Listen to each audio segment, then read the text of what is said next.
होली के कितने रंग हैं जो वो बनाते हैं, उससे पैसा कमाते हैं, वो हराम नहीं है। तरुण को मारने वालों को उसी जगह पे लटका के फांसी दी जाती है। हिंदुओं को दिखाए ना सिक्योरिटी देके, पाकिस्तान में हिंदुओं को सिक्योरिटी देके दिखाए ना बांग्लादेश में। नमस्ते, मेरा नाम है अपूर्वा और आपका खूब स्वागत है हमारे चैनल पर।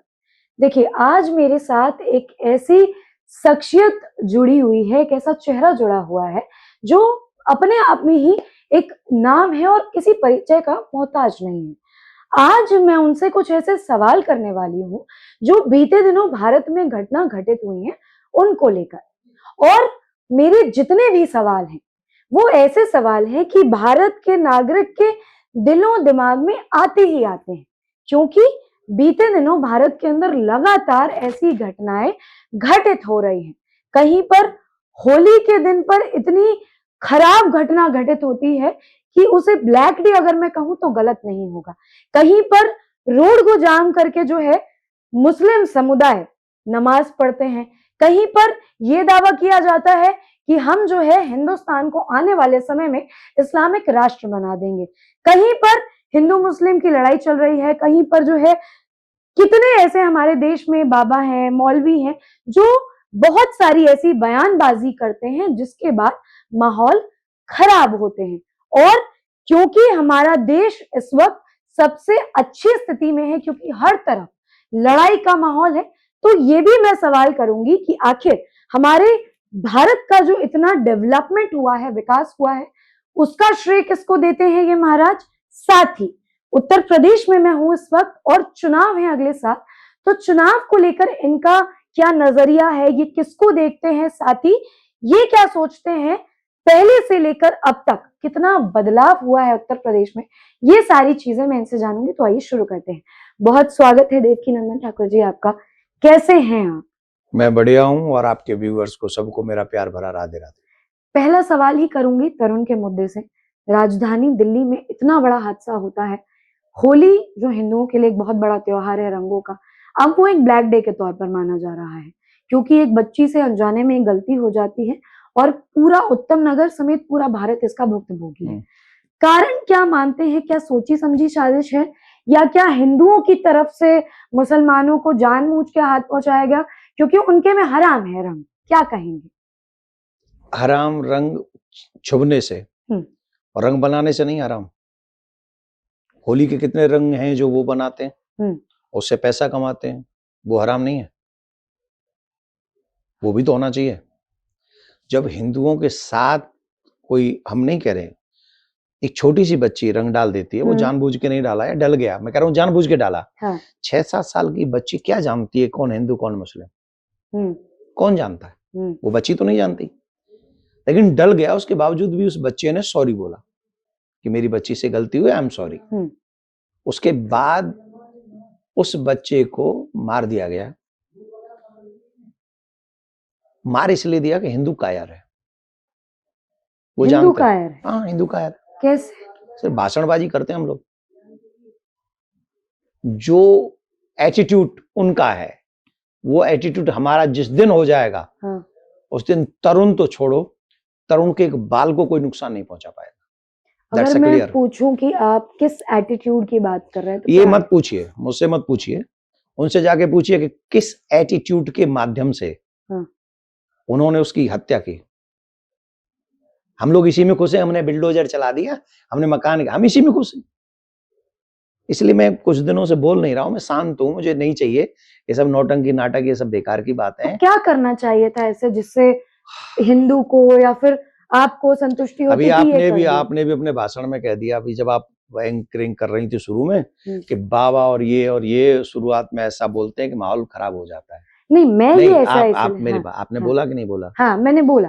तरुण को मार दिया। हाँ। अब मैं क्या करूं? मैं श्रद्धांजलि देता हूं, ये बोलूं और ये जस्टिस होगा उस तरुण के साथ, उस बच्चे के साथ जस्टिस होगा ये? अब अगर मैं बोलूंगा कुछ तो लोग क्या कहेंगे? हिंदू मुस्लिम कर रहा है। लेकिन वो लोग जो इस बात को कहेंगे कि हिंदू मुस्लिम कर रहा है, वो ये नहीं सोचेंगे कि उस बच्ची को बाप कौन लाके देगा वापस। तरुण को वापस लाके दे दे, हम नहीं करेंगे हिंदू मुस्लिम। तरुण को वापस लाके दे सकता है कोई? बुलडोजर चला दिया, इसी में खुश है। अगर मैं होता, मेरे हाथ में कुछ होता, तो दैट्स क्लियर, जिस जगह पे तरुण को मारा गया, तरुण को मारने वालों को उसी जगह पे लटका के फांसी दी जाती, उसी जगह पे। और यही जस्टिस है। जस्टिस क्या है?